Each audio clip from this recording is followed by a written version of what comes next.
Kendine iyi bak, beni düşünme. Su akar yatağını bul. Kendine iyi bak, beni düşünme. Su akar yatağını bul. Yan yana geçen geceler unutulup gider mi? Acılar birden biter mi? Bir bebek özleminde seni aramak var ya, bu hep böyle böyle gider mi? Suya hasret çöllerde beyaz güller biter mi? Dikenleri gövdeler mi? Bir menekşe kokusunda seni aramak var ya, bu hep böyle böyle gider mi?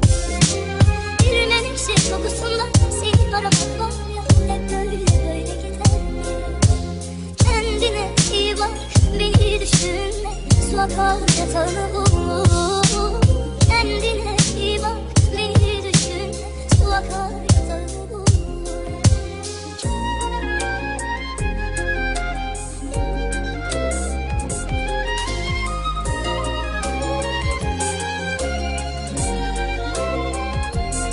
Şimdi kafamdaki sorunlarımın hepsini bir keseceğim.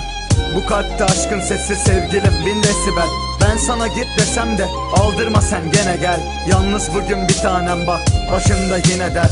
Bak elimde serum, bak kolumda sen. Aynı yaldızın başında ama bak rüzgara sert. Bak etrafa yoksun, gene karanlığımız zengin. Boşluktayım bir tanem gel, neredesin dengim? İstemem melek falan, bana bir kendi gelsin. Yaşadığım o cennetimde cehennemim de sensin. Sarıl bir kez içten, inan ki olmuyor hiç sensiz. Kilometreler önemsiz, sen tüm dünyaya denksin. Eğer görmek istersen son kez bak semaya. Aşk zaten gönüldedir, gerek yok ricaya. Nasıl bir rahatlıktır insanlarda sevgi.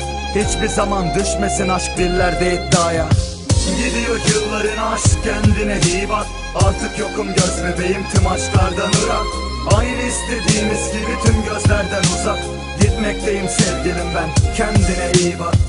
Gidiyor yılların aşk, kendine iyi bak. Artık yokum göz bebeğim, tüm aşklardan ırak.